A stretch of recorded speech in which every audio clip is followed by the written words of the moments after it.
Bakx-Friesen, and today I'm joined by Gryba of Verico One Link Mortgage and Financial. We're looking today to give you some tips if you're looking to buy your first investment property or maybe your 20th. And whether it's investment or commercial property, things are a little bit different than if you're buying a residential property. So welcome here, Lisa. Thank you.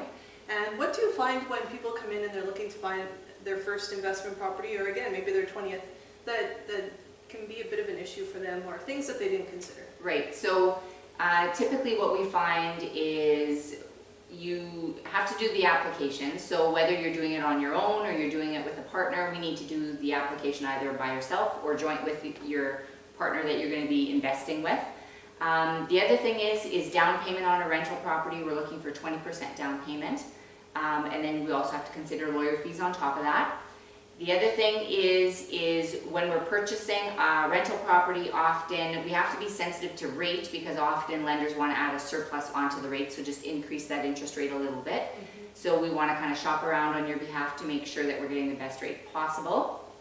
The other thing would be occupancy in the area where you want to buy, the rental income that you're going to receive.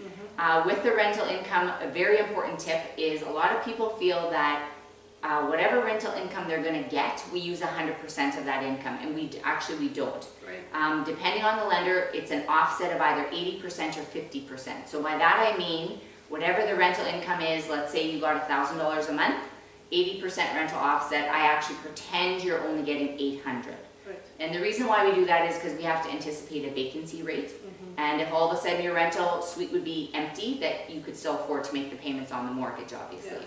And that's really important. I think a lot of people don't consider that, because if I'm getting $1,000 a month, why wouldn't we use that number? Right. And a lot of people look at what their property taxes and their mortgage payment and their fire insurance and make sure if the rental income covers that, they're good. Yeah. When they're not thinking that we don't actually use dollar for dollar of the rent. So, right. Yeah, absolutely. So again, look at credit scores and job stability and income and review the whole application. And there's definitely options out there. So if down payment isn't an option for you, sometimes it's a matter of you have equity in your existing home that we can pull out to help you purchase your investment property, right? Yeah, yeah. So we can be creative. Yeah.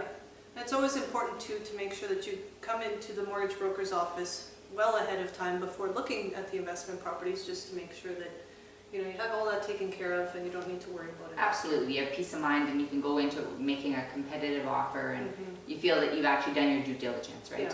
Yeah. Excellent. Well, thank you so much for joining me. Awesome. Thank you too. Lisa Gryba and Bakx-Friesen.